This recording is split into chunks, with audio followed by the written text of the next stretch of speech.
Το σύμπαν μας περιέχει τρισεκατομμύρια γαλαξίες. Οι περισσότεροι από αυτούς είναι νάνοι γαλαξίες, ενώ οι μεγαλύτεροι χωρίζονται σε δύο κύριες κατηγορίες, τους σπυροειδείς και τους ελλειπτικούς.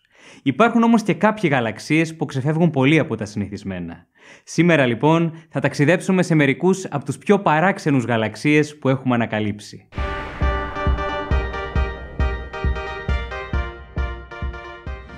Ο πρώτος μας προορισμός είναι το αντικείμενο του Hogue. Το αντικείμενο αυτό ανακαλύφθηκε το 1950 από τον αστρονόμο Arthur Hogue και βρίσκεται σε μια απόσταση 600 εκατομμυρίων ετών φωτός από εμάς.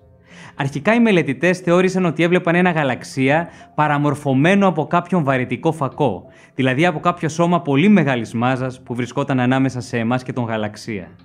Μεταγενέστερες μελέτες όμως έδειξαν ότι το αντικείμενο του Hogue είναι ένας σπάνιος γαλαξίας με διάμετρο 100.000 ετών φωτός που ανήκει στην κατηγορία των δαχτυλιοειδών γαλαξιών. Σε αυτή την κατηγορία ανήκει μόνο το 0,1% των γαλαξιών του σύμπαντος και από αυτούς ελάχιστοι έχουν ένα τόσο συμμετρικό σχήμα. Στο κέντρο του γαλαξία βρίσκεται μια σφαιρική κυτρινοπή περιοχή παλιών άστρων, ενώ εξωτερικά υπάρχει ένας δακτύλιος νέων γαλάζιων άστρων. Φυσικά αυτό που εντυπωσιάζει τους μελετητές είναι αυτό το μεγάλο κενό μεταξύ του δακτυλίου και της κεντρικής περιοχής. Το κενό αυτό περιέχει σχετικά λίγα άστρα που είναι πολύ αμυδρά. Είναι αξιοσημείωτο το γεγονός ότι στη φωτογραφία που τράβηξε το διαστημικό τηλεσκόπιο Hubble διακρίνεται ένας ακόμα μακρινός δακτυλιοειδής γαλαξίας, για τον οποίο όμως δεν γνωρίζουμε πολλά πράγματα. Ο σχηματισμός του αντικειμένου του Hogue παραμένει ένα ανοιχτό πρόβλημα μέχρι σήμερα. Η επικρατέστερη υπόθεση αφορά κάποια σύγκρουση γαλαξιών που συνέβη στο παρελθόν. Είναι όμως πολύ δύσκολο να περιγραφεί μια σύγκρουση που να μπορεί να αφήσει πίσω της ένα τόσο συμμετρικό σχήμα. Επίσης δεν έχει ανιχνευτεί κανένα ίχνος ή υπόλοιμα γαλαξία που να μαρτυρά μια τέτοια σύγκρουση. Μια ακόμα πιο ξεχωριστή περίπτωση τέτοιου γαλαξία είναι ο γαλαξίας Λίντα 1714, που είναι γνωστός και ως ο γαλαξίας της Μπουρτσίν.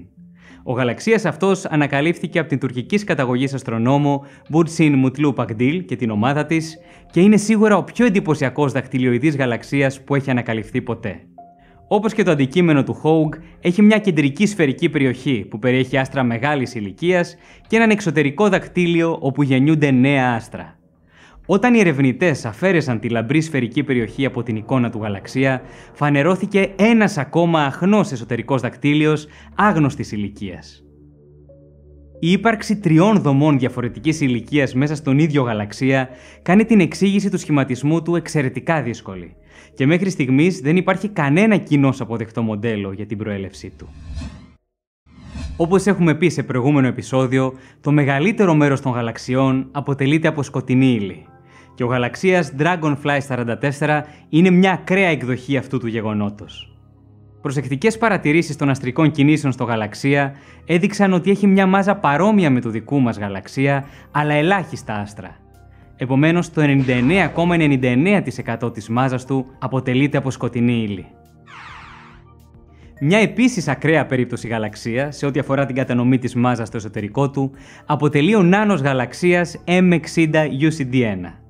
Ο γαλαξίας αυτός βρίσκεται κοντά στον ελλειπτικό γαλαξία M60 και ανήκει σε μια κατηγορία υπερβολικά πυκνών νάνων γαλαξιών.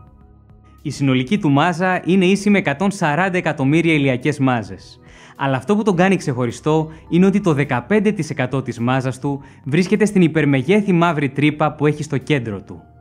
Είναι πραγματικά πολύ σπάνιο μια μαύρη τρύπα να κυριαρχεί με τέτοιο τρόπο μέσα σε έναν γαλαξία. Μια πιθανή εξήγηση είναι ότι το αντικείμενο αυτό είναι στην ουσία ο πυκνός πυρήνας που απέμεινε όταν ένας μεγάλος γαλαξίας συγκρούστηκε με τον γαλαξία M60.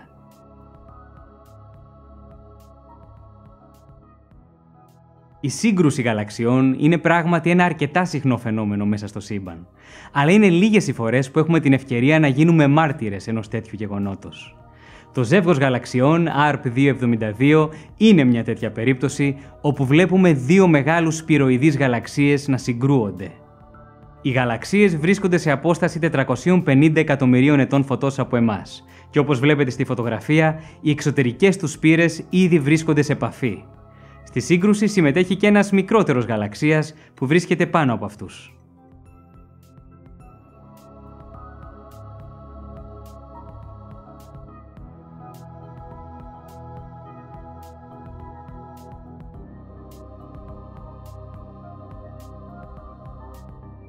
Μια ανάλογη σύγκρουση που συμβαίνει όμως πιο κοντά μας είναι η σύγκρουση που βλέπετε σε αυτή την εκπληκτική φωτογραφία. Αριστερά βλέπετε το γαλαξία NGC 2207 και δεξιά τον γαλαξία IC 2163. Η φωτογραφία έχει γίνει ιδιαίτερα γνωστή διότι η βαρυτική αλληλεπίδραση των γαλαξιών τους έχει δώσει το σχήμα δύο γιγάντιων συμπαντικών ματιών που μας κοιτούν. Παρατηρήσεις στο υπέρυθρο μέρος του φάσματος δείχνουν ότι η σύγκρουση έχει πυροδοτήσει τη γέννηση νέων άστρων. Αυτός ο αργός βαρυτικός χορός δύο γαλαξιών που αλληλεπιδρούν μπορεί πραγματικά να δημιουργήσει εκπληκτικά σχήματα. Και ίσως δεν υπάρχει καλύτερο παράδειγμα αυτού του φαινομένου από τον γαλαξία NGC 2936. Ο γαλαξίας αυτός ήταν κάποτε ένας τυπικός σπυροειδής γαλαξίας, αλλά η βαρυτική έλξη ενός μικρότερου ελλειπτικού γαλαξία τον έχει παραμορφώσει σε τεράστιο βαθμό, μεταβάλλοντας δραματικά τις τροχές των άστρων του. Οι φωτεινές μπλε περιοχές της φωτογραφίας είναι περιοχές όπου παρατηρείται έντονη αστρογένεση, ενώ οι καφέ λωρίδες αντιστοιχούν σε σκόνη που απορροφά το φως. Το ζευγάρι γαλαξιών ARP-147 είναι ένα σπάνιο ζευγάρι δακτυλιοειδών γαλαξιών που βρίσκεται 440 εκατομμύρια έτη φωτός μακριά από εμάς. Είναι μια από τις φορές που πραγματικά μπορούμε να αφηγηθούμε την ιστορία της εικόνας που βλέπουμε. Ο γαλαξίας που βλέπετε στα δεξιά ήταν κάποτε ένας σπυροειδής γαλαξίας, ενώ ο αριστερός ήταν ελλειπτικός. Οι δύο γαλαξίες συγκρούστηκαν με αποτέλεσμα να μετατραπούν σε δακτυλιοειδείς γαλαξίες. Η κοκκινοπή περιοχή που βλέπετε μέσα στον δακτύλιο του δεξιού γαλαξία ήταν ο πυρήνας του σπυροειδούς γαλαξία. Επίσης, κάτι που έχει πολύ ενδιαφέρον είναι ότι ο δακτύλιος αυτός διαστέλλεται, παρασύροντας μαζί του νεογέννητα άστρα που δημιουργήθηκαν κατά τη σύγκρουση.